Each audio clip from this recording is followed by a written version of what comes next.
uh, webinar kita kali ini ya. Nah, terima kasih udah Mami yang udah datang tepat waktu nih ya. Gitu nanti kita akan sharing-sharing bareng, dengerin narasumber kita kali ini yang pastinya nanti Mami juga bisa ikut interaksi ya bersama narasumber kali ini dan bisa bertanya seputar topik kali ini. Miss Helen ada yang mau sedikit di-share juga. Bentar ya. Nah, ini adalah rundown kita siang hari ini. Jadi kita akan mulai jam 1 dari tadi ya udah mulai juga. Nah, kita akan ada sesi juga tanya jawab bersama narasumber kita.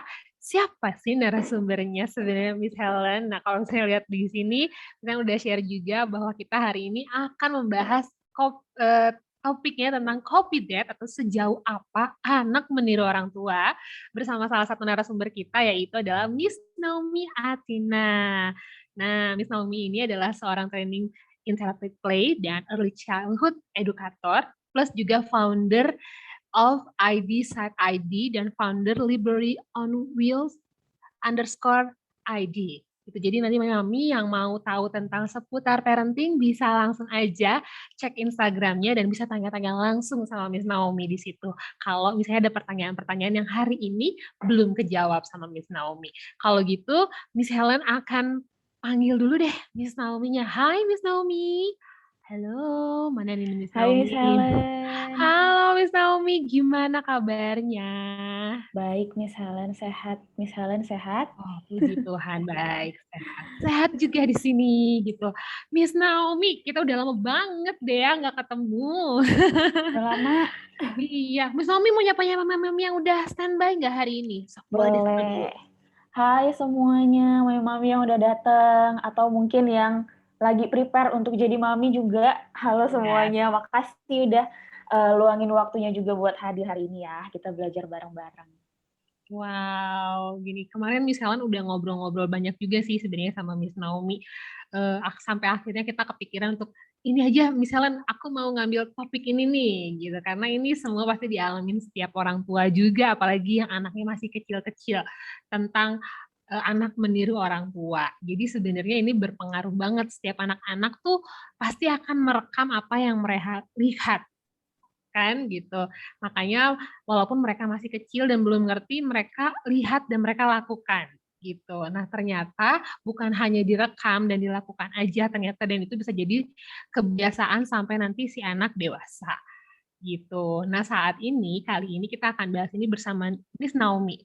Nah, nanti tuh kemarin sempat misalnya ada istilah-istilah, ada inner voice. Nanti itu akan dijelasin juga sama Miss Naomi, apa sih inner voice ini? Dan sejauh apa sih anak-anak kita akan meniru kita sebagai orang tua? Terus tadi nih, kalau misalnya meniru pasti ada anak-anak yang meniru hal baik dan hal buruk. Nah, itu tuh apakah yang ditiru anak itu selalu baik atau selalu buruk? Dan kenapa anak meniru? Sampai kapan dia meniru? Nah, itu kita akan bahas bareng-bareng bersama Miss Naomi. Kalau kayak gitu, Miss Helen langsung serahin aja sama Miss Naomi buat sharing langsung. Oke, thank you Miss Helen. Sama-sama. Halo, itu ada di chat ya Mami Emiliana dari Duri. Saya juga dari Duri Riau nih sekarang live-nya. Dan dari Bandung Bati juga. Hai Mami-Mami. Saya langsung izin share screen ya. Boleh, Miss.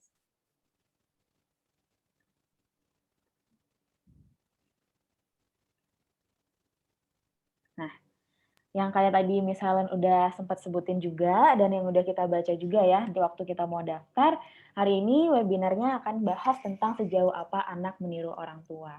Tadi Miss Helen juga udah sempat kenalin saya Naomi, Inside ID dan Library on Wheels, tadi yang disebutin Miss Helen itu adalah proyek sosial yang juga masih dirintis sekarang, semoga bisa terus kasih dampak buat lebih banyak orang. Sekarang juga saya supaya makin pintar, belajar lagi, S2 di psikologi klinis di UI, dan saya juga play skill practitioner di Play Therapy Indonesia.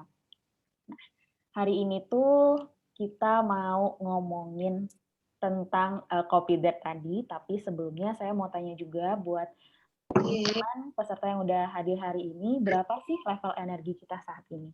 Level energi itu ibarat baterai gitu ya. Kalau 1 itu low, baterainya lagi low banget, dan yang tinggi 5 itu berarti masih fully charge ya.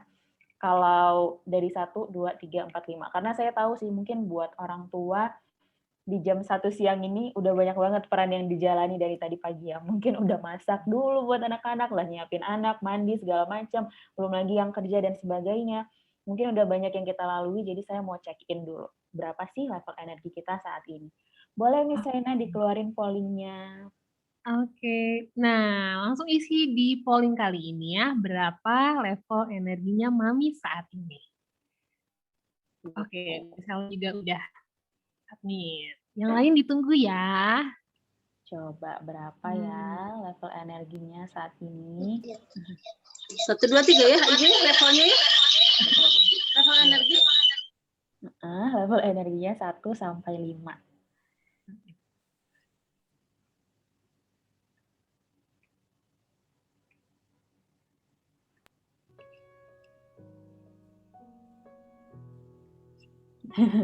Ya, 4 kalau habis ngopi.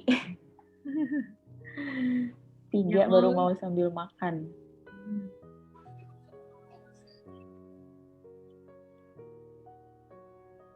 Udah ada, boleh kita tutup ya pollingnya. Udah ada hasilnya, Miss Reina?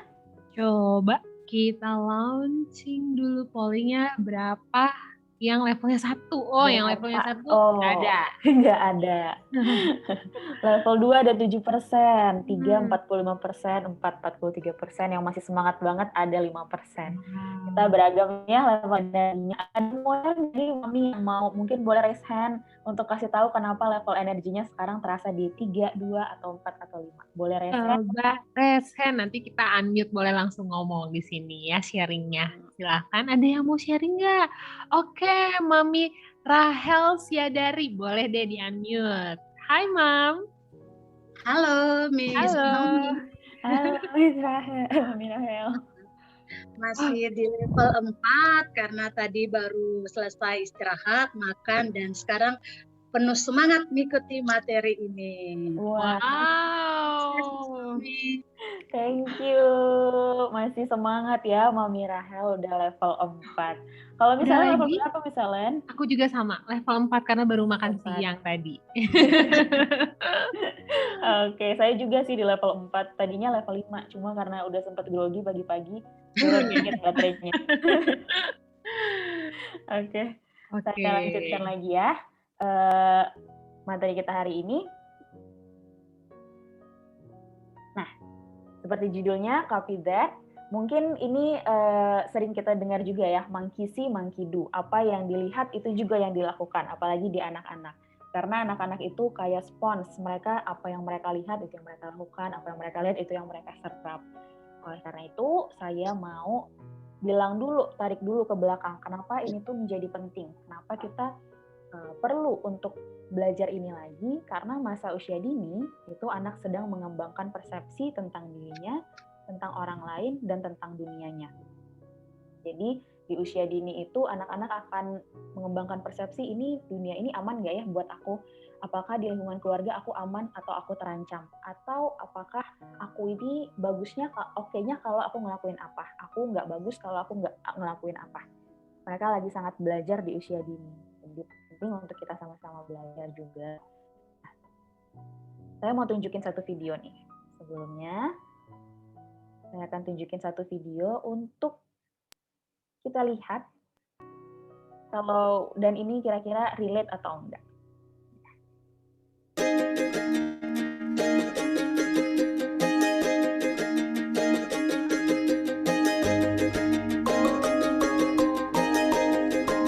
Children are like sponges.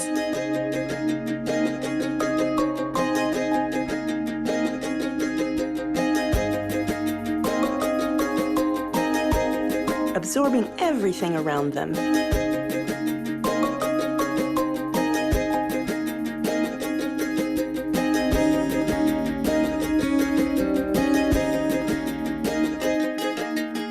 Especially from you.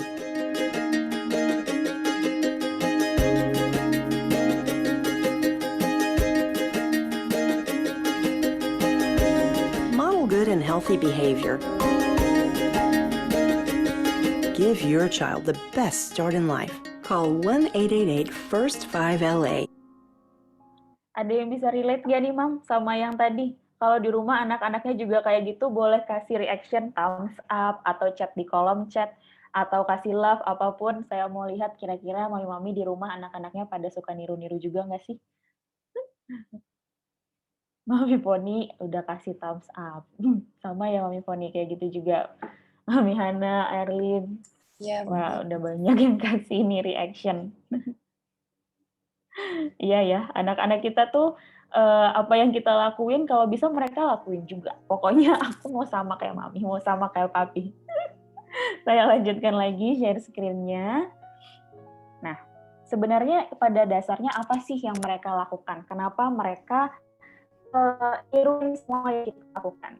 Sebenarnya sederhana sih. Kenapa mereka meniru? Karena mereka lagi belajar. Tadi kan mereka di usia dini, anak-anak itu sedang mengembangkan persepsi tentang dirinya, dunianya, dan orang lain. Jadi mereka sedang amat sangat banyak belajar. Ketika mereka mengimitasi, nge-modeling, itu pun mereka sedang belajar. Sederhana ya.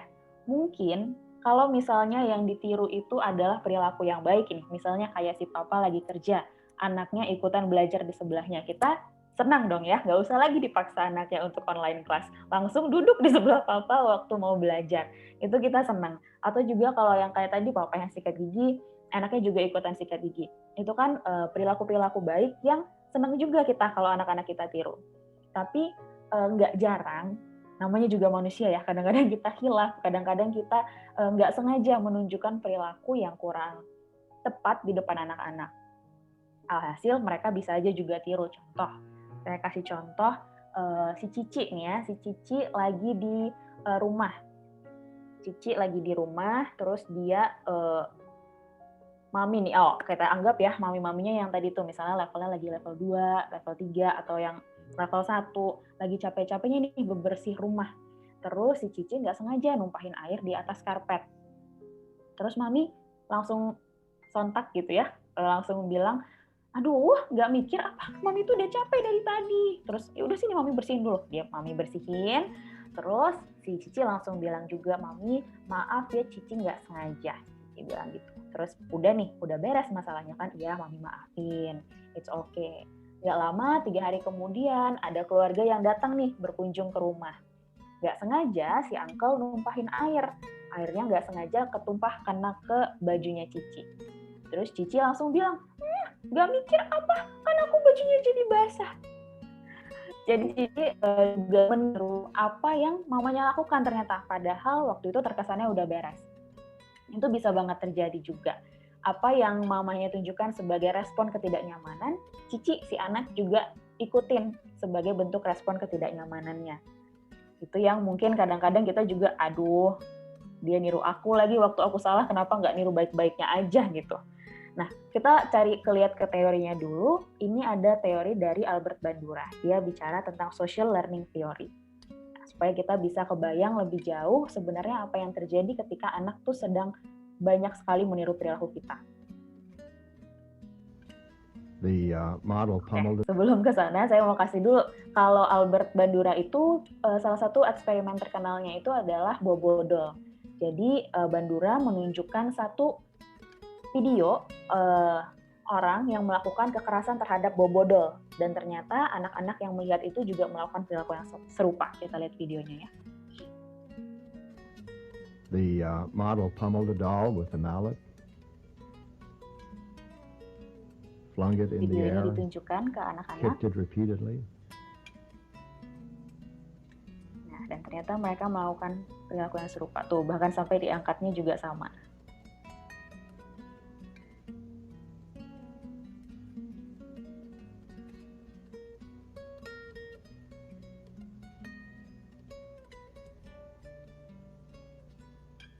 Oh ya, diangkat juga. Sama ya. Jadi perilaku agresi yang dia lihat dari si ibu pertama yang dia tonton, anak-anak lakukan juga kepada si bobodol ini.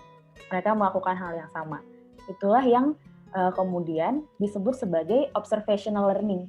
Jadi hanya lewat observasi, lewat melihat sesuatu, anak-anak, individu, kita juga manusia itu mempelajari sesuatu.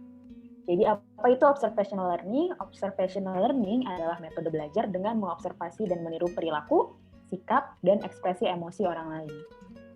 Sini kita bisa lihat ya, ada 3 hal, perilaku, sikap, dan ekspresi emosi. Kalau si Cici tadi, berarti kan dia meniru perilaku mamanya juga dan ekspresi emosi mamanya tadi ya, yang nggak nyaman terus langsung bilang, tuh nggak mikir apa, dia ikutin juga perilaku itu. Oke, sekarang sampai di situ dulu.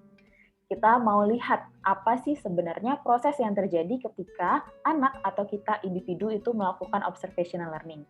Mungkin kalau ini kita bahas terlalu dalam juga waktunya akan panjang, jadi saya akan jelaskan secara singkat aja. Ada 4 proses yang terjadi waktu kita tuh belajar lewat observasi, observational learning. Yang pertama, kita kasih perhatian dan memahami perilaku, attentional process. Si Cici ngelihat mamahnya melakukan itu ke dia, nggak sengaja ngomong itu ke dia, itu ada attentional process di sana. Terus ada proses retensi. Mungkin aja waktu sebelum tidur, Cici tuh kebayang-bayang apa yang mamanya lakukan. Oh tadi mama waktu marah bilang nggak mikir apa gitu ya. Dia ulang-ulang lagi di kepalanya, itu namanya retention process, mengingat perilaku model. Terus ada production process, di mana si Cici menunjukkan perilaku itu kan. Dia juga mengeluarkan kata-kata, nggak pikir apa ke uncle-nya. Dia udah mengeluarkan perilaku yang selama ini dia ulang-ulang di kepalanya, dia coba lakukan. Di sini ada proses penting, yaitu ada proses feedback. Oke, ini akan kita bahas nanti. Dan selanjutnya ada insentif dan motivational process. Di sini, ketika si Cici udah memproduksi nih perilakunya, dia tahu apakah perilaku ini memiliki konsekuensi atau enggak. Itu insentif dan motivational process. Ada konsekuensi yang aku terima kalau aku ngelakuin ini tuh baik atau buruk nggak sih? Nah, di situ Cici belajar. 2 hal penting dari proses ini adalah, karena ini yang paling kelihatan ya, yang paling kelihatan itu adalah production process dan incentive and motivational process ini. Nah, jadi ketika si Cici memproduksi perilakunya, dia bilang, gak mikir apa, kan baju aku jadi basah gitu. Di sini umpan balik menjadi sangat penting. Ada feedback langsung sangat penting. Jadi mami langsung ngomong ke Cici misalnya ya. Maminya langsung bilang, Ci jangan ngomong gitu, kok ngomongnya gitu, itu nggak sopan ngomong gitu ke uncle gitu ya. Terus si Cici langsung bilang juga, tapi mami kemarin gitu ke Cici. Nah ini menjadi penting, momen ini tuh penting, orang tua bisa jujur ke anak, bisa ingetin juga ke anaknya. Orang tua bisa bilang, si mami bisa bilang, ada suara siapa tuh Cici. Mami bisa bilang juga ke Cici, oh iya maaf ya Ci, kemarin mami salah ngomong gitu, itu nggak sopan, kita sama-sama belajar ya untuk nggak bilang kayak gitu, itu nggak sopan. Ada intervensi kan langsung dari mami. Ini menjadi penting ya, jadi ada umpan balik yang melemahkan perilaku itu, sehingga anak nggak akan ngulangin perilaku itu lagi. Dia tahu, oh konsekuensinya negatif, aku jadi diingetin sama mami kayak gitu ya. Jadi dia nggak akan mengulangi perilaku itu lagi. Nah, ini juga perlu hati-hati sih sebenarnya. Mungkin mami, papi, teman-teman semua yang ada di sini tuh sering dengar tentang reward and punishment gitu ya. Apa yang menguatkan dan melemahkan perilaku. Mungkin kita sering dengar. Saya cuma mau mengingatkan lagi aja untuk berhati-hati dengan tertawa. Kadang-kadang ketawa itu juga bisa menjadi perilaku yang menguatkan. Umpan balik yang menguatkan. Contoh, si Cici tadi ya, marah lagi kumpul keluarga. Terus dia marah kan, oh gak mikir apa, kan baju aku jadi basah. Terus keluarga yang dengar jadi kayak, aduh lucu banget sih kamu Ci, bisa belajar ngomong itu dari mana, hahaha gitu, pada ketawa semua. Itu bisa jadi respon yang menguatkan perilaku Cici juga untuk ngelakuin itu lagi. Karena dia kan ngerasa, ih seru ya, berarti kalau aku ngomong kayak gitu, orang-orang jadi ketawa, orang-orang jadi ngerasa itu lucu gitu. Itu bisa jadi umpan balik yang menguatkan. Jadi perhatikan juga apa feedback yang kita kasih waktu anak menunjukkan perilaku tertentu. Kalau memang kita mau melemahkan perilaku itu, kasihlah umpan balik yang melemahkan. Kalau memang kita mau menguatkan, maka kita kasih umpan balik yang menguatkan. Apakah kita puji, apakah kita tunjukkan kalau kita tuh senang dengan dia melakukan perilaku itu. Apakah kasih reward, itu bisa jadi perilaku yang menguatkan juga. Ya, ini kita skip dulu aja. Nah, sayangnya kadang-kadang apa yang ditiru itu nggak sebatas pada level observasi, nggak sebatas pada level bukan level observasi, bukan hanya sebatas pada level perilaku. Tadi saya akan coba back lagi ya ke definisi. Apa yang bisa dipelajari anak lewat observasi itu bisa perilaku, bisa sikap, bisa ekspresi emosi. Nah, kadang-kadang kalau perilaku yang terjadi kayak Cici, kita bisa langsung kasih intervensi. Kita langsung kasih, aduh jangan gitu Ci, atau ih senang mami lihat Cici, ini mami kasih ini, atau kita bisa langsung kasih lah intervensi untuk menguatkan atau melemahkan. Tapi kadang-kadang yang mereka pelajari itu nggak sebatas di behavior doang, nggak sebatas perilaku, tapi juga sikap ataupun ekspresi emosi yang sifatnya lebih afektif. Contoh, saya kasih contoh lagi, ini si Tono. Tono itu punya papa mama, ini papa dan mamanya Tono. Papa itu di rumah selalu kalau misalnya marah papa diem. Pokoknya kalau marah papa diem. Kalau papa udah diem, mama pasti datang dengan calming ya, menenangkan. Papa mau minum apa? Mau minum kopi kah?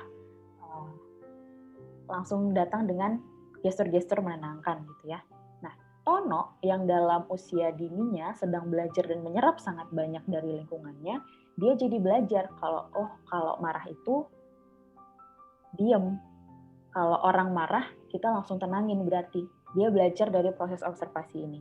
Sehingga bisa aja nih, mungkin nggak langsung kelihatan ya waktu Tono masih kecil. Mungkin juga nggak kelihatan waktu Tono remaja. Tapi mungkin waktu kayak usianya kayak saya nih, di quarter life, mulai kelihatan. Tono nih kayaknya cepet banget ke-trigger. Kok Tono tuh nggak nyaman ya ngelihat orang-orang kalau misalnya marah tapi diungkapin. Kok Tono tuh nggak nyaman kalau lihat orang lagi emosi tapi emosinya dijelaskan gitu. Atau apalagi teriak-teriak. Tono tuh nggak nyaman banget. Karena ini tadi, proses yang dia alami selama di rumah, itu membuat Tono belajar kalau yang marah itu diem, nggak usah diungkepin.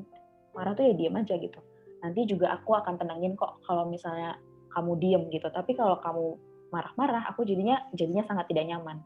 Nah, di sini tuh ada proses belajar terjadi, yang kadang-kadang nggak begitu kelihatan waktu anak-anak masih kecil.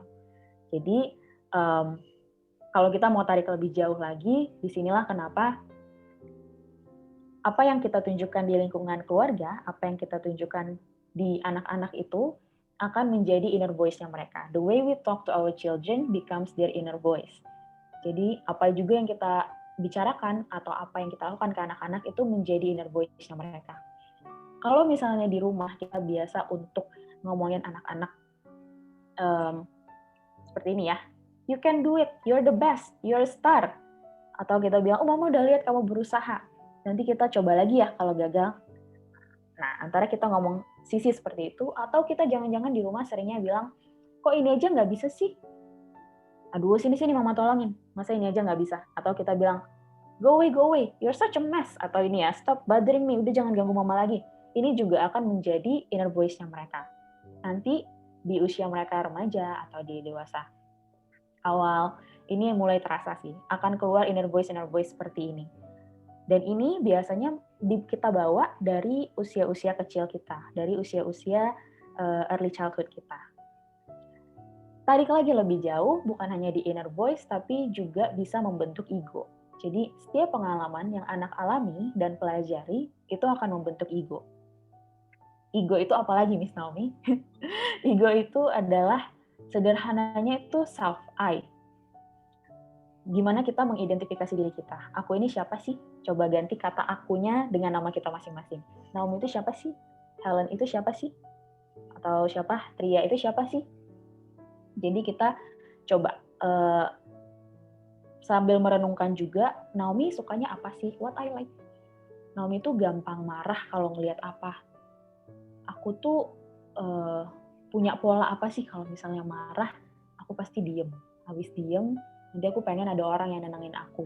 Itu tuh pola kita, apa yang memicu kita, apa yang menjadi keyakinan kita, apa yang kita suka, itu adalah ego.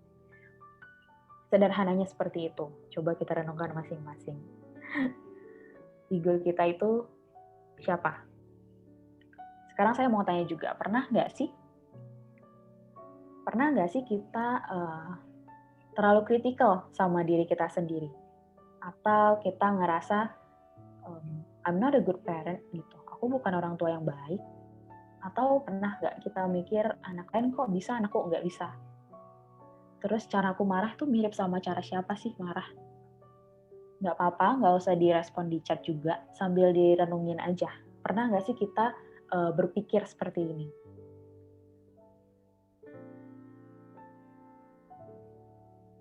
Terlalu kritikal mungkin sama diri kita sendiri, I'm not a good parent. Bisa jadi perasaan-perasaan seperti ini, pikiran-pikiran seperti ini juga banyak banget dipengaruhi sama masa lalu kita, sama apa yang kita pelajari, pola-pola yang kita pelajari di masa kecil. Bisa jadi mungkin waktu kecil kita sering dibandingin mungkin, atau kita setiap kali mungkin di rumah sering banget dibilang, kok gitu, kok gini, kok kurang bersih, kok kurang ini, lebih banyak melihat kekurangan daripada kelebihan. Bisa aja kita juga tanpa sadar membawa pola itu ke kehidupan kita sekarang sebagai orang tua, sebagai orang individu dewasa. Karena yang namanya pola itu kenapa dia menjadi pola yang kuat? Karena dia terus kebentuk. Kalau mungkin sering datang ke webinar restoran sebelum-sebelumnya suka dibilang tuh kan, cells that fire together, wire together. Jadi apa yang kita lakukan semakin sering itu akan menjadi pola yang semakin kuat. Mungkin aja omongan-omongan seperti ini, inner voice seperti ini juga kita bawa dari masa kecil kita. Jadi memang sebesar itulah peran orang tua. Oke, saya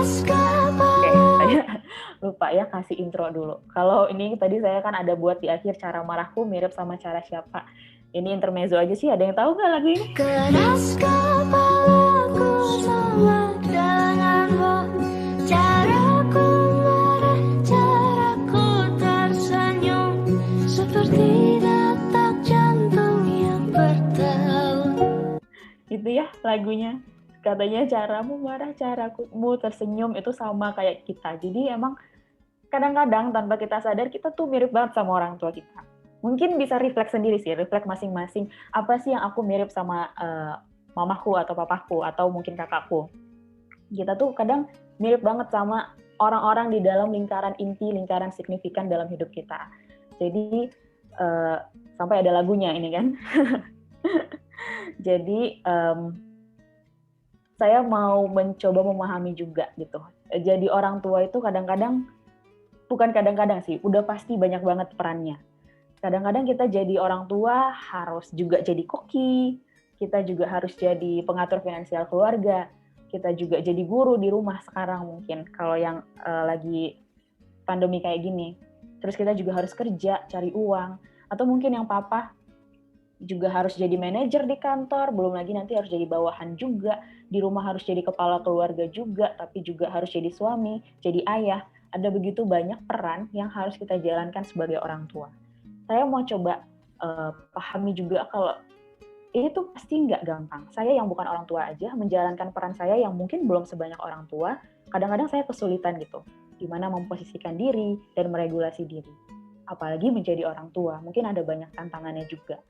Dan gimana ya, kadang-kadang mungkin teman-teman, parents semua yang datang hari ini, yang juga sering datang ke webinar-webinar Starland ataupun webinar-webinar di tempat lain, kadang-kadang dengan segitu banyak informasi, kita bisa jadi ngerasa belok kiri salah, belok kanan salah. Jadi orang tua tuh banyak banget aturannya. Mau kasih marahin kayak begini salah, marahin kayak begitu bisa jadi salah. Kemarin kita ada belajar tentang grief, ada tentang tidur juga di Starland ya, ada tentang pola tidur, ada tentang apalagi managing emosi. Ada banyak banget yang kita pelajari. Jadinya seakan-akan, harus kayak gimana dong jadi orang tua? Karena begitu banyaknya seakan-akan aturan yang harus dijalankan. Tapi di atas daripada itu, saya tetap percaya sih, jadi orang tua adalah suatu berkat gitu buat parents semua ataupun buat teman-teman yang mungkin lagi ingin menjadi seorang orang tua. Menjadi orang tua itu tetap adalah suatu berkat. Kita dikaruniai anak, kita dikasih kesempatan untuk bisa melahirkan dan membesarkan anak, itu adalah suatu berkat yang luar biasa. Jadi saya senang banget ada 82 partisipan ini yang ada hari ini mau tetap belajar dan bertumbuh untuk jadi orang tua. Karena saya rasa untuk menjadi orang tua itu ya kita perlu jadi orang tua yang terus belajar, bertumbuh dan berkembang. Karena ya tadi seperti yang kita pelajari hari ini, anak itu banyak banget belajar dari kita. Kalau kita jadi orang tua yang terus belajar, bertumbuh dan berkembang, at least they see, mereka bisa lihat juga kalau dan akan meniru bagian itu juga dari kita. Kalau kita resilient, anak-anak juga semoga bisa jadi anak-anak yang resilient. terakhir dari saya, kalau katanya Dalai Lama nih ya, just as ripples spread out when a single pebble is dropped into water, the action of individuals can have far-reaching effect. Jadi seperti riakan air gitu ya, kalau kita ngelempar kerikil di air, hanya satu kerikil itu aja bisa kasih dampak yang besar. Jadi kalau mami papi, parents yang ada di sini mau kasih dampak satu aja, hanya kasih satu lemparan kerikil aja, itu bisa kasih dampak yang besar buat hidup parents dan juga buat hidup anak-anak dan hidup di dalam keluarga. Itu aja dari saya. Terima kasih.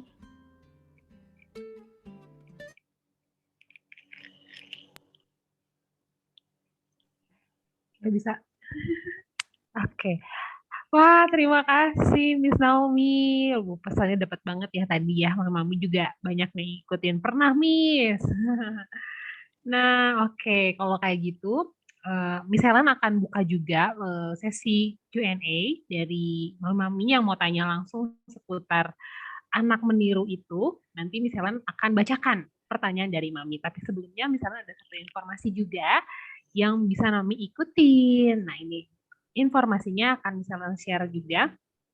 Hari ini kan kita bersama Miss Naomi nih. Nah, webinar berikutnya kita akan kedatangan juga salah satu narasumber kita, yaitu sebentar. Ya, ini adalah Miss Maria Francisca, salah satu foundernya Starland juga. Minggu depan, hari Kamis depan, kita akan bahas tentang emosi anak versus emosi orang tua. Ini pasti sering dialamin juga nih sama Mami selama pandemik apalagi ya. Nah, ini kita akan ada webinarnya gratis sama Mami, bisa ajak teman-temannya Mami yang ngerasain juga sama. Kayaknya butuh juga nih belajar lagi tentang emosi anak versus emosi orang tua. Gitu. Ini kita akan ada di hari Kamis tanggal 2 September jam 1 sampai jam 2. Via online juga ya, kita pakai Zoom.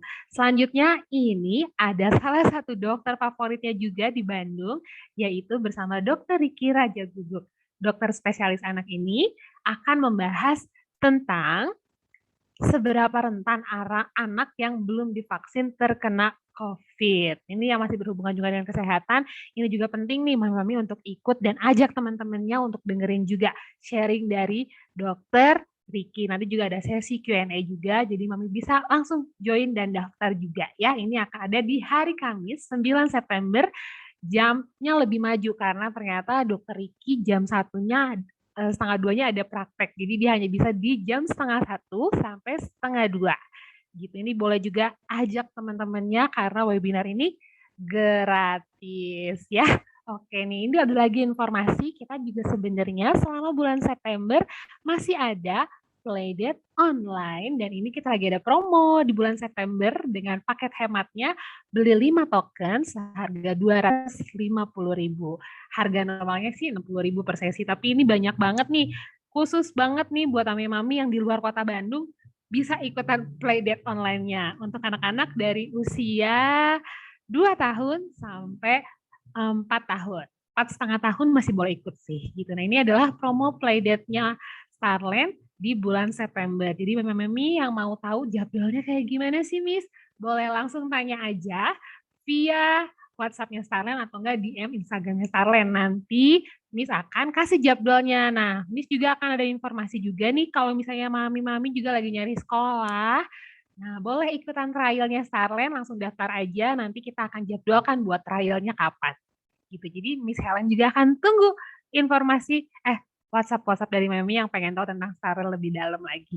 Oke deh, kalau gitu kita akan masuk ke sesi tanya jawab. Boleh Mami-Mami ada yang mau langsung bertanya seputar hari ini?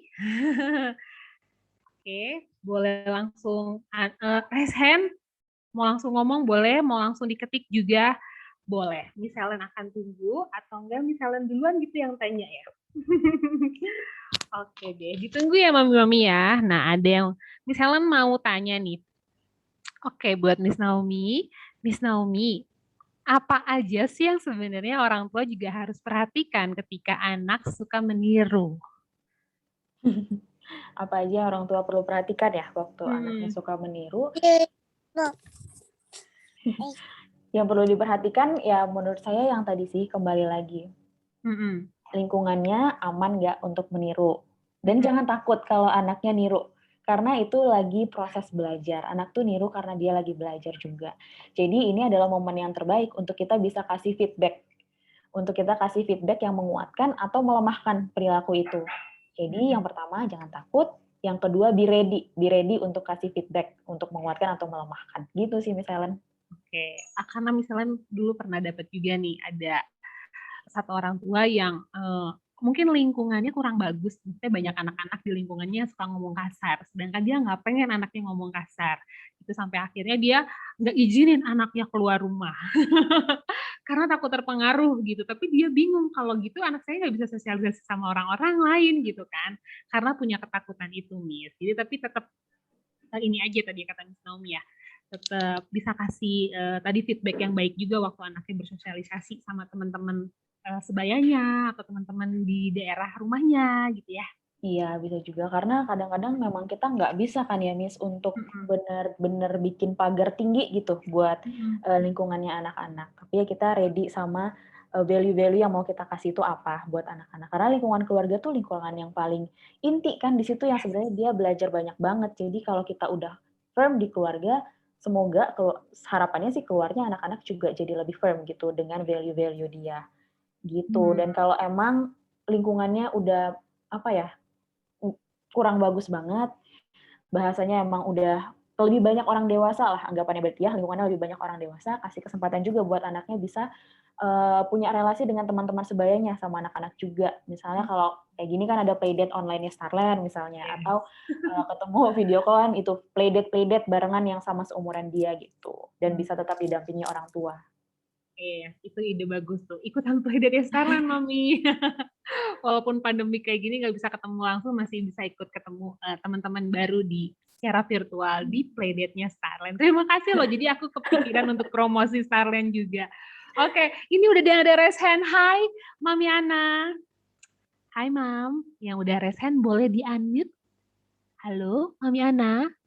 Oh, nggak ada. Nanti misalnya akan panggil lagi. Ini misalnya langsung ke pertanyaan yang masuk di chat aja ya. Halo. Halo. Halo. Halo, dengan Mami siapa ini? Halo, Mami Ana. Oke, Mami Ana. Tapi oke. Ya. Ya, boleh. Langsung aja nanya, Mam. Boleh buat nanya sama Miss Naomi, boleh. Kasih ya kesempatannya. Oh, ya. Ini kan gimana ada background suara azan di HP ya? Ya, nggak apa-apa, Mam. Iya, begini kan kalau untuk ini istilahnya kalau untuk parent yang masih anak yang masih balita bisa untuk belajar. Nah, kita kan kadang memang belum ada kata terlambat ya untuk belajar. Nah, ketika kita belajar tapi anak kita udah gede nih. Nah, kadang ada nih inner voice yang muncul kok mirip kayak inner voice yang kita lakukan waktu kita belum belajar. Gimana ya kalau sudah ibaratnya anak itu sudah udah nempel di anak gitu loh. Memperbaikinya tuh bagaimana, Miss? Umurnya berapa, Mam? Sekarang anaknya? SMP kelas 1. SMP kelas 1. Oke, thank you, Mami Ana. Saya coba jawab ya, Mam. Oke. Emang di sini sih trikinya. Kalau anak-anak udah beranjak dewasa, baru kita kelihatan gitu. Memang kenapa makanya dibilang usia dini itu golden age, karena otaknya masih sangat plastis. Kita masih bisa banyak banget atur gitu. Kita bisa modifikasi gitu ya. Banyak yang bisa kita ajarin, banyak yang mereka bisa pelajari. Tapi ketika usia remaja sebenarnya pun brain plasticity-nya masih gede kok, Mam. Anak-anak masih bisa banget belajar, dan di usia remaja itu kan anak-anak udah bisa berpikir lebih kognitif ya, bisa berpikir lebih abstrak. Jadi lagi-lagi ini trial and error. Yang namanya parenting itu pasti beda anak, beda cara juga. Kalau yang saran yang bisa saya kasih, bagus Mami Ana bisa tahu hal ini, kalau itu mungkin berangkatnya juga dari masa kecilnya. Coba juga Mami Ana bisa obrolin juga ke anaknya gitu. Misalnya, anggaplah inner voice-nya adalah suka merendahkan diri sendiri, ya aku nggak bisa, misalnya kayak gitu. Mami Ana bisa jadi orang yang menguatkan dia, kamu bisa kok Kak, Mama tahu kamu bisa gitu. it's okay, mami juga berusaha pelan-pelan berubah di usia sekarang walaupun anaknya udah gede, it's okay untuk tunjukkan perilaku-perilaku yang mendukung dia. Misal contoh kalau inner voice-nya adalah meragukan dirinya sendiri gitu. Jadi nggak apa-apa berubah, lagi-lagi kembali dari mami dulu supaya anaknya juga bisa belajar nantinya gitu. Terus kalau kedua, kalau mami mau jujur juga, kalau kelihatannya anaknya juga bisa diajak ngobrol gitu ya, ngobrol berdua, take your time gitu, misalnya berdua, misalnya Kak, yuk kita makan malam bareng yuk hari ini, atau kita nonton bareng yuk hari ini, sambil dibangun connection-nya lagi, sambil diomongin, iya ya dulu mama suka gitu ya ke kamu misalnya. Maaf ya, dulu mama juga nggak tahu, tapi kamu sekarang pede aja Kak, mama juga akan dukung kok, kamu mau apa, misalnya gitu. Pinter ya. Bangun koneksi lagi sama anak ya. Wah itu wow juga ya. Oke. Mam Yana ada yang mau ditanggapin lagi, Mam? Oh, berarti istilahnya ada momen kita untuk flashback lagi ya ketika anak itu saat itu juga atau take another time gitu, maksudnya ketika anak spontan berperilaku yang wah itu harusnya nggak kayak gini nih gitu, itu kita warningnya itu saat itu juga atau di waktu lain? Oh, tidak langsung ya? Boleh kita lihat kondisi juga kali ya, Mam. Perhatikan kondisi Mami waktu dia ngelakuin itu juga. Tadi saya baru dengar juga tuh webinarnya Starland sama Miss Nancy ya. Miss Nancy tuh suka banget bilang, go deeper gitu. Apa yang dia tunjukkan saat itu kan perilakunya, tapi alasan dia ngelakuin itu tuh bisa banyak banget. Jadi pastikan Mami juga dalam kondisi regulated, tenang gitu. Baru pastikan sebenarnya dia ngelakuin ini tuh karena apa sih? Nah, yang kita beresin itu bagian bawahnya, bagian alasan si kenapanya gitu. Nah, itu yang kita usahakan beresin. Kalau Mami mau langsung konfrontasi, pastikan yang pertama Mami lagi dalam kondisi regulated, terus bisa nanganin itu.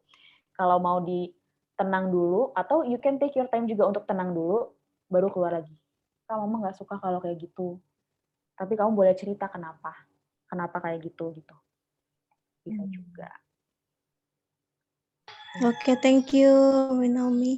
Ya, Mam Yana semangat, Mam. Oke, terima kasih. Oke, kalau gitu, iya, Mam. Kalau gitu misalnya langsung ke pertanyaan berikutnya yang udah masuk.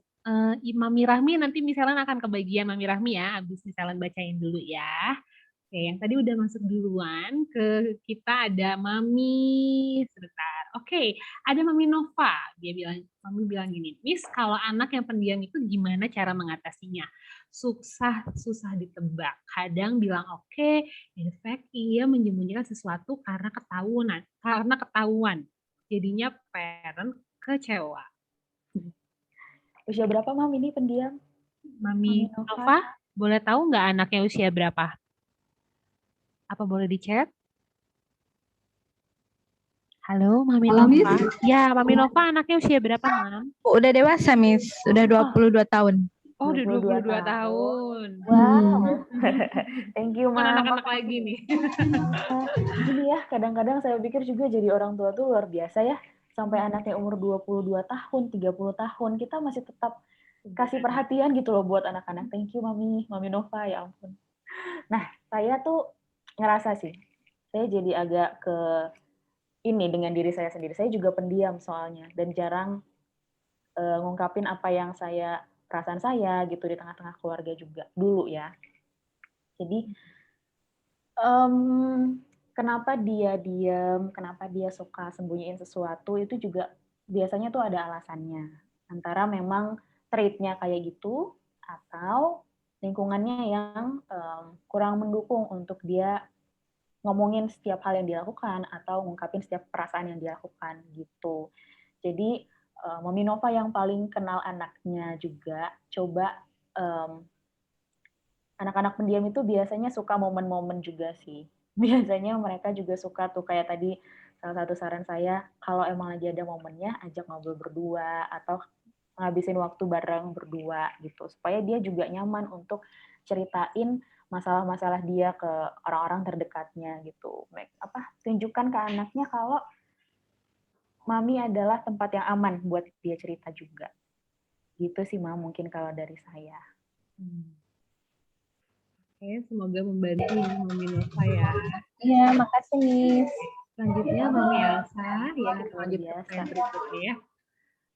Miss, gimana cara menasehati anak agar tidak meniru perilaku buruk orang tua? Karena kita sebagai ibu kadang tuh nggak bisa nahan emosi, Miss. Kadang keceplosan atau bicara dengan high tone yang keras kali ya. Menyesal memang di akhir. Tapi gimana caranya meyakinkan agar anak tuh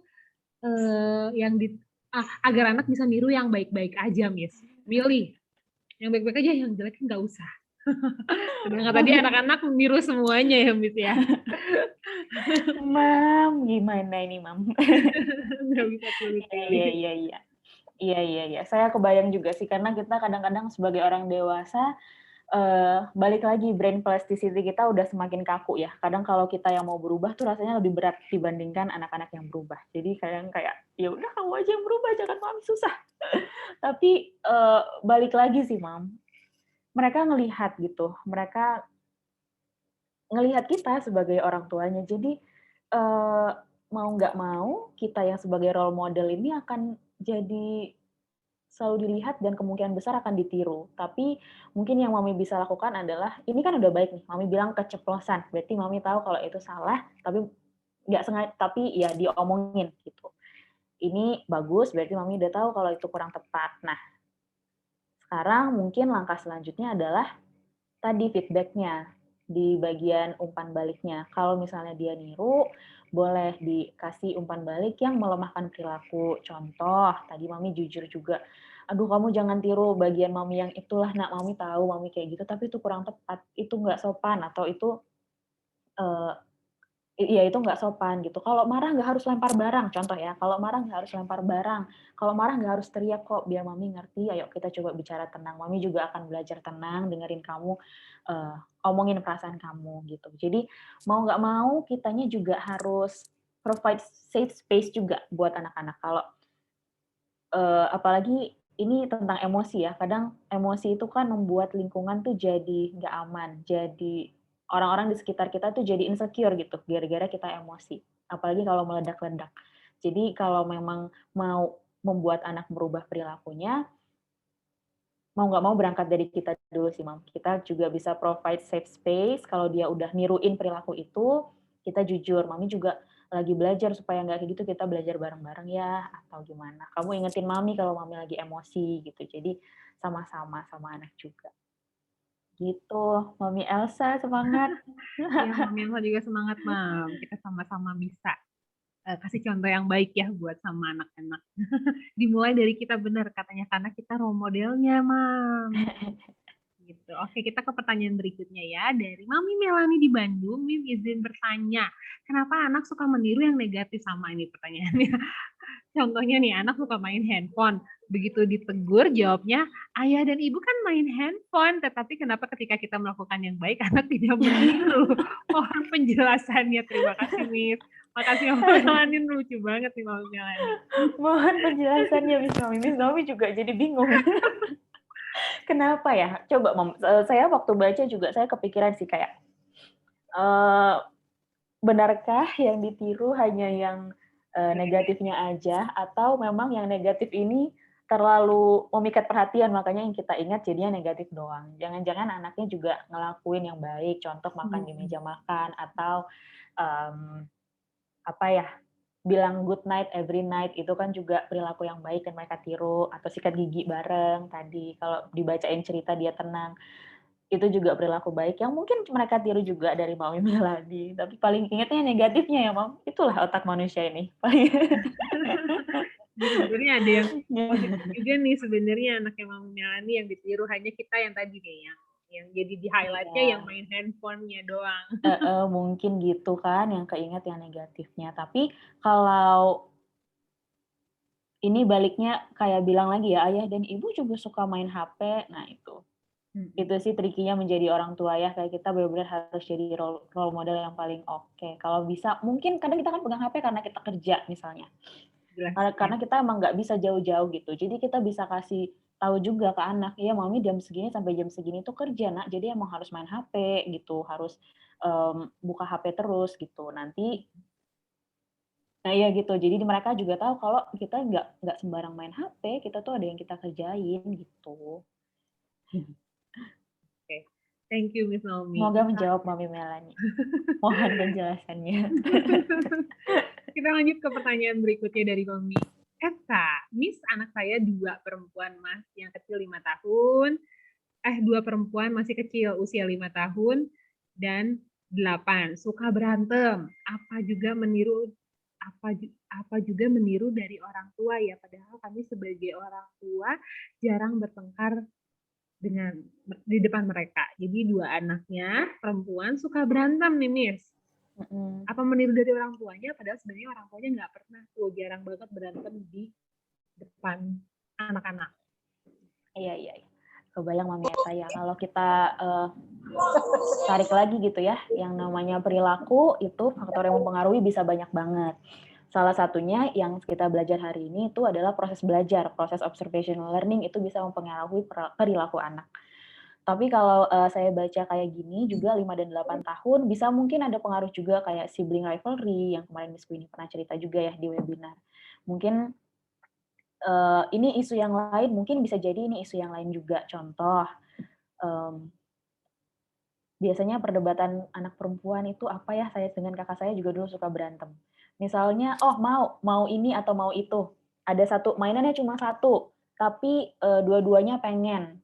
Jadinya rebutan. Nah itu kan sebenarnya apa ya, perilaku yang dalam tanda kutip ya wajar juga sebetulnya. Jadi kita sebagai orang tua bisa intervensinya cari tahu dulu mereka berantem karena apa. Apa yang mendasari mereka ini bertengkar gara-gara apa. Kalau gara-gara boneka, ya udah kita cari jalan keluar untuk menyelesaikan masalah si boneka ini. Apakah gantian mainnya 5 menit, atau mungkin hari ini kakak main yang kelinci, si dedek main yang beruang, besok gantian gitu ya. Kita buat sistem barulah di keluarga. Jadi kalau anak perempuan 5-8 tahun berantem, mungkin Mami boleh cari tahu dulu alasan mereka berantem apa. Gitu. Jadi yang diberesin konfliknya.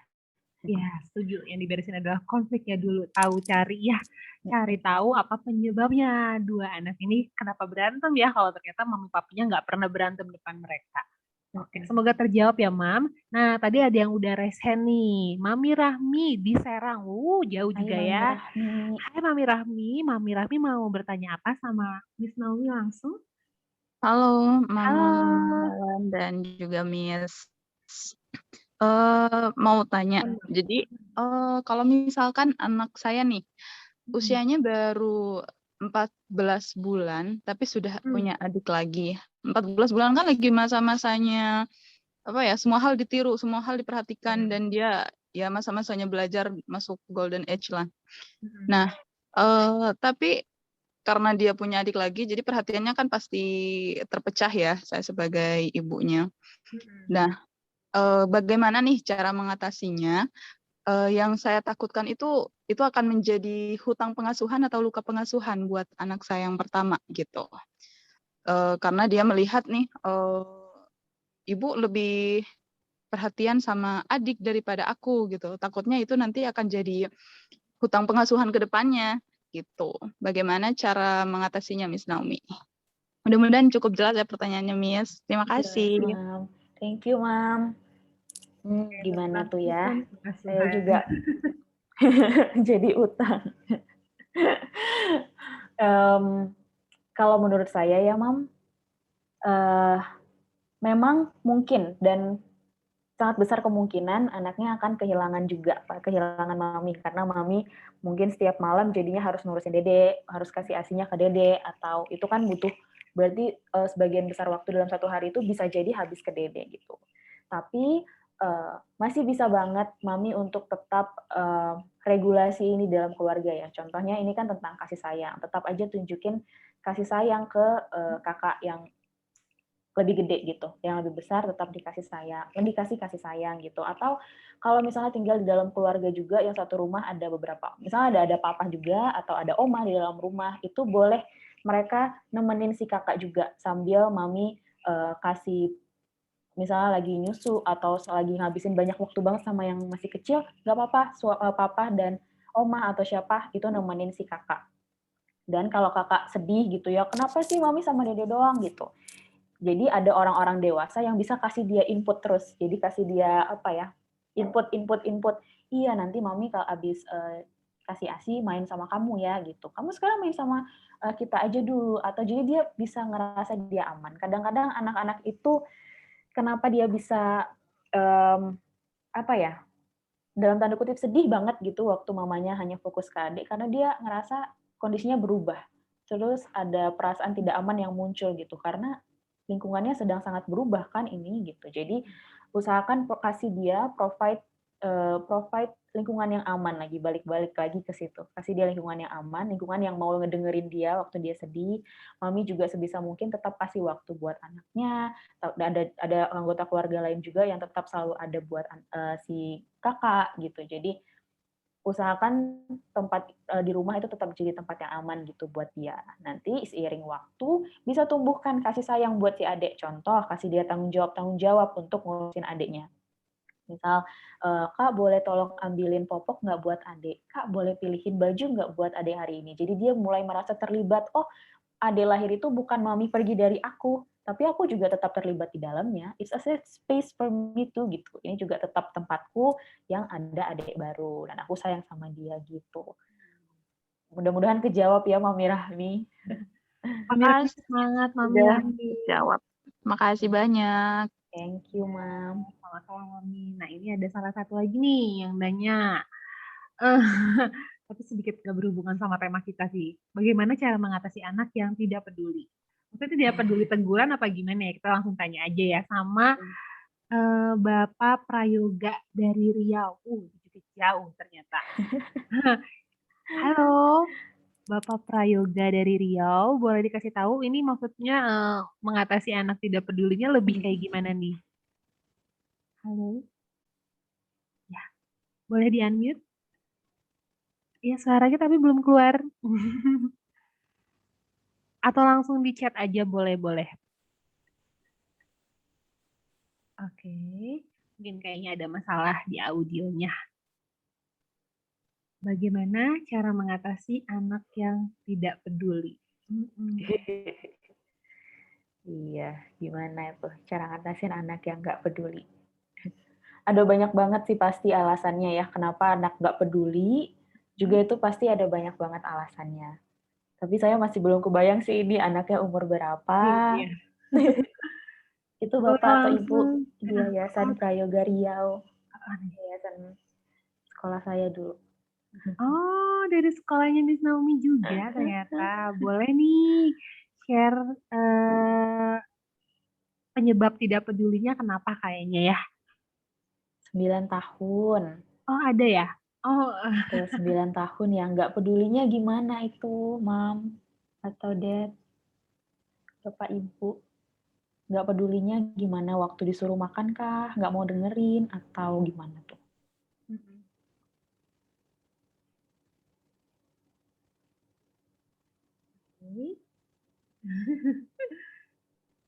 boleh langsung di chat aja. Tidak mendengarkan perkataan orang tua, Miss Naomi. Jadi bagaimana mengatasi anak yang nggak peduli kalau dikasih tahu sama orang tuanya? Oke, ya. Saya kembali lagi ke kesannya tidak mau dinasehati. Mungkin saya kembali lagi ke safe space tadi ya, Mami Papi. Jadi kadang-kadang ada banyak faktor yang buat anak nggak mau dengerin, nggak mau peduli. Kalau kita nasehatin dia kayak nggak mau dengar, itu ada banyak banget faktor yang buat. Antara mungkin biasa di lingkungannya kayak gitu juga, atau mungkin dia belum bisa meregulasi emosinya dengan baik juga. Jadi kayak kalau dinasehatin tuh rasanya kayak nggak mau denger gitu. Jadi ini bisa ada banyak banget alasan dan banyak banget faktor yang mempengaruhi. Tapi mungkin saya coba untuk jawab juga. Kadang-kadang anak itu nggak mau dengerin kita nasehatin karena gini, kadang-kadang dalam keluarga itu nggak jarang kita tuh satu arah. Jadi kayak orang tua ngomong ke anak, pokoknya anak dengerin orang tua, itu aja dan itu tuh satu kepastian gitu di dalam keluarga. Pokoknya orang tua ngomong, anak ikut. kadang-kadang tuh kita lupa waktu anak ngomong, kita juga harus dengerin sebagai orang tua. Nah, kalau misalnya mama dan kita bayangkan ada 3 lingkaran gitu ya. Ini mama, ini papa, ini anak. Dalam keluarga, mama ngomong, papa dengerin, ada komunikasi. Oke, bersinggungan lingkarannya. Tapi anak ngomong, itu nggak didengerin, jadinya lingkarannya terpisah sendiri. Sebaiknya dalam keluarga itu 3 lingkaran ini tuh bersinggungan. Jadi mama ngomong, papa dengerin, papa ngomong, mama dengerin, anak ngomong, mama papa juga dengerin. Jadi ketiga lingkaran ini tuh bersinggungan. Sehingga anak pun akan merasa aman. Oke, aku didengerin, maka aku mau dengerin. Gitu. Kalaupun alasan saya coba gambarkannya seperti itu. Atau mungkin bisa jadi juga nasihatnya mungkin dia nggak ngerti alasannya kenapa dia harus patuh. Kalau untuk anak-anak yang kognitif banget mungkin gitu ya. Dia butuh alasan kenapa dia harus ngikut. Kalau yang logis banget. Jadi dia pun perlu tahu kenapa dia harus mengikuti itu. Misalnya kalau makan di meja makan nggak boleh pegang HP gitu. Nggak usah pegang HP. Kalau dia mungkin anaknya butuh penjelasan lebih lanjut kenapa dia harus nggak main HP. Orang aku makan juga gitu ya, dijelasin. Karena ini waktunya keluarga, nanti kan bisa pegang HP lagi atau apa. Jadi itu pun membentuk sistem dalam keluarga. Gitu. Tapi saya kebayang sih pasti challenging ya, anak 9 tahun ini nggak mau ngedengerin orang yang udah dewasa, udah mencicipi garam asam garam kehidupan. Mungkin kita juga Iya, karena anak 9 tahun udah bisa tahu gimana cara berpendapat jadinya. Jadi kesannya Iya. kayak nggak mau dengerin nasihat ya tadi harus lihat lagi kita tadi kebiasaan di dalam keluarga seperti apa yang tadi Miss Naomi juga sempat ceritain, apakah ternyata selama ini orang tuanya yang nggak mau dengerin dia, jadi sekarang dia kebalikannya nggak mau dengerin orang tuanya, kesannya nggak memahami, atau enggak tadi kita sebagai orang tua juga yuk coba untuk bangun koneksi lagi sama anak kita, tanya lagi kenapa, ada masalah apa nggak mau dengerin nasihat dari orang tua. Itu kalau misalnya kita bicaranya baik-baik, mereka juga akan jelasin juga kenapa penyebabnya. Gitu. Wah, Miss Ellen banyak banget nih dapat hari ini. Pasti Mami juga dapat banyak ya hari ini bersama Miss Naomi ya. Nah, kita akan coba juga jadi role model yang baik buat anak-anak kita, supaya mereka juga bisa meniru yang baik dari kita juga. Tapi ya tadi dalam perjalanannya, tadi emang ada challenging juga sih ya, untuk bisa memberikan role model yang baik ya. Tadi ada beberapa hal yang kadang kita juga alamin, kecapean, terus gampang emosi. Ya tadi kita mau belajar untuk sedikit demi sedikit kurangin emosinya marah-marah sama anak, apalagi mukul gitu ya. Gitu. Dan tadi dilihat lagi sebenarnya anak-anak juga punya perilaku yang baik yang sebenarnya dia contoh dari kita gitu. Hanya mungkin kita lebih ngelihat yang jeleknya aja. Mulai hari ini kita akan bisa lihat juga hal-hal yang baik yang sebenarnya anak-anak kita juga tiru dari kita. Gitu. Terima kasih Miss Naomi buat hari ini. Wah, dari tadi berbagi informasinya juga langsung aku nunduk-nunduk iya juga ya. Terus juga ternyata Mami juga mengalami banyak juga pengalaman-pengalaman bersama anak-anaknya yang ya kecil-kecil kok udah bisa gini ya, belajar dari mana ya. Gitu. Oke, thank you Miss Naomi buat sharingnya hari ini. Terima kasih juga mami-mami yang tadi udah berpartisipasi juga ya. Tadi Miss Naomi sempat nanya apa pada ikutan chat, terus juga tadi beberapa juga banyak yang nanya juga pengalamannya, atau tadi kesulitannya kenapa anak saya begini, kenapa anak saya begitu.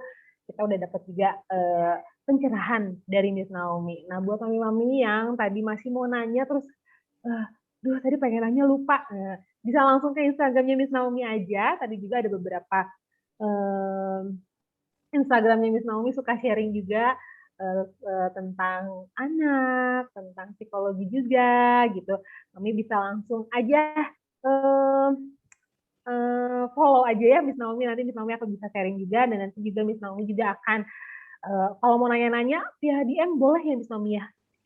Boleh misalnya. Itu tadi ada yang nanya, saya kasih IG-nya Naomi Atina.